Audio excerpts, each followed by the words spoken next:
War and Order from top to bottom is a gamer's game. Troops, for example, can be used in many different ways, and understanding them is critical. Simply spending the most won't get you to the top here. In this series, we'll take a deep dive starting with the basics of troops and the base formation and how it all works on the battlefield. Hey guys, this is Heretic, and in this guide, Know Your Troops Part 1, which is part of the Complete Troop Strategy Guide, we will go over each troop type, their strengths, weaknesses, when they should be used, and how they fit in the basic formation on the battlefield. So let's go ahead and get started.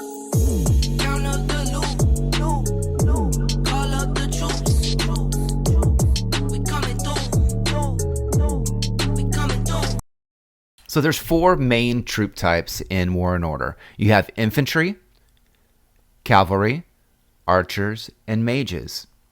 Your infantry are at the front of the fight. Their main goal is to keep the enemy away from the back line, which would be your archers and mages, before your archers and mages are able to defeat the enemy. So the stronger they are, the longer they can last, the more likely it is that you're going to win the battle.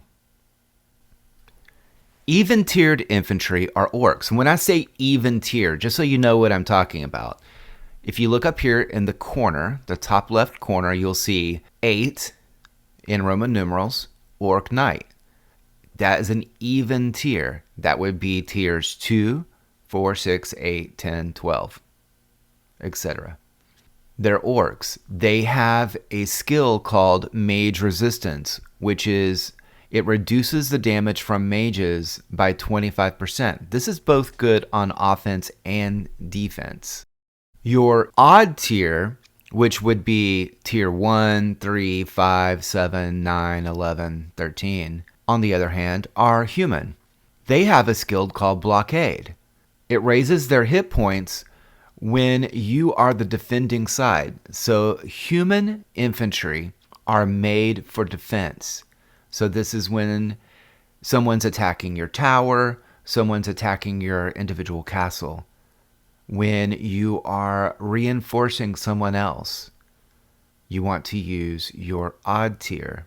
Stat-wise, infantry will be high defense, high hit points, low attack, super low range, and with a decent movement speed.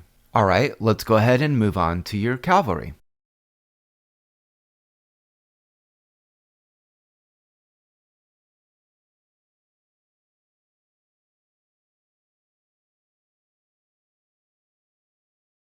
For cavalry, you have your even tier, which would be your dragon riders, and your odd tier, which would be human. Your even tier have a skill called Siege, which raises the attack when you are on the attacking side. So these are the guys that you'd want to use when you're on attack. Your odd tier, on the other hand, have a skill that would reduce the damage from archers. This is a great defense.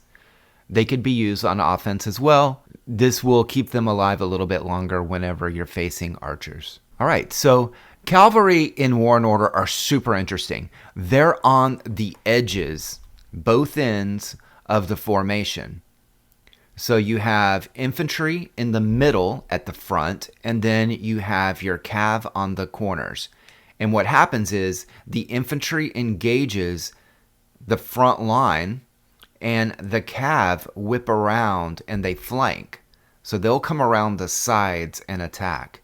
If there's any hole, they'll actually go to the back line and immediately start attacking the back line.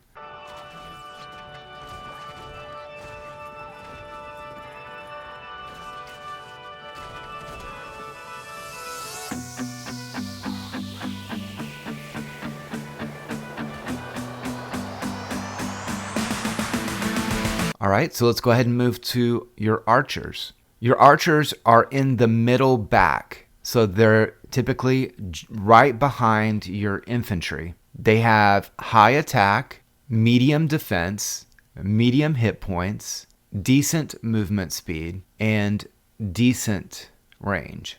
So their range is going to be a little bit less than the mages, what we'll talk about next.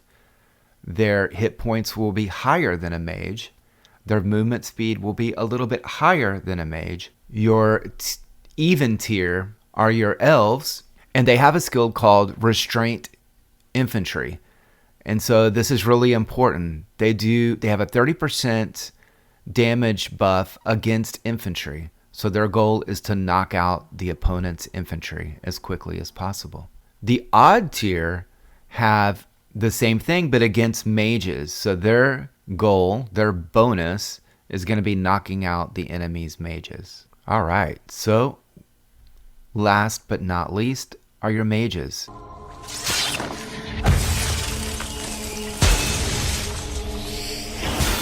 When muscle failed, they turned to their magic.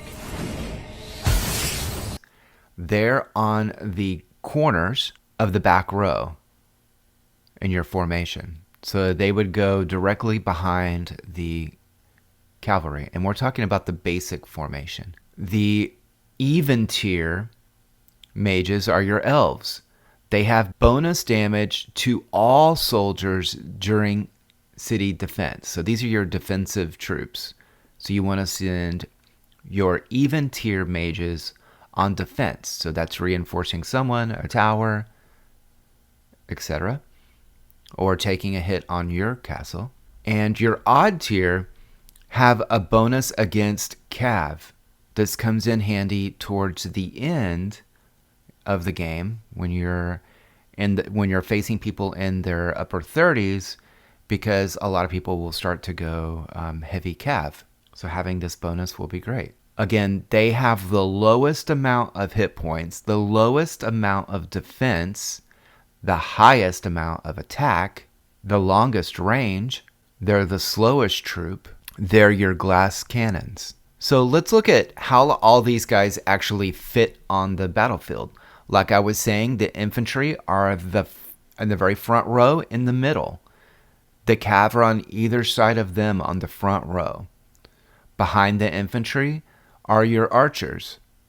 Behind your cav are your mages. Look how they're situated between the odd and the even tier. Knowing where your troops actually line up is critical to this game. This is why I said that just spending is not going to get you all of the way. Understanding this is one of the very most important things that you can learn about War and Order.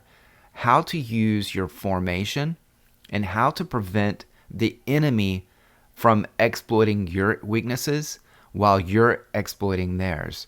So if someone leaves off a tier of cav, or they go low on cav or infantry or a certain type, you can set your formation accordingly to take advantage of their weakness. Now let's take a look at a few battle replays to see how these formations work. NY to LA with it. NY to LA with it. I like getting money, I got time to get it. Target on me, so my car's a tenant. Dancing with the devil, I don't bargain with it. Bobbing in the dash, and the stick is with it. And I hit the 4-5 on the west side. But I'm from the east side, this how we slide. This how we ride, yeah, this how we ride. Going pro, no lead. Make it easy like 1, 2, 3. Go, on 3, 2, 1. I fly till you can't see me. Swish, yeah. Ballin'. From the first whistle, we go all in. And one. Call it. Numbers up and never falling. Feel like I hit the lottery and proud of me, yeah. No baby proud of me, so I throw pride away. She know I stuck to the plan and I stayed out the way. Now we're spending no money, never touching the bank. Just from me the game and I'ma get it done. Don't do it for fame, do it for the ones. Ace with cigar, my damage, my lungs. Hey guys, I hope you enjoyed the video. In the next video in this series, we'll go over advanced tactics and specific strategies for building your march formations.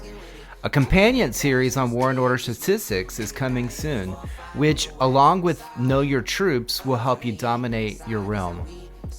If you find videos like these useful and want to see more mobile gaming content like this, please give the video a like, a comment, and subscribe to the channel if you haven't already. All right, thank you. From the first whistle, we go all in. And when numbers up and never falling.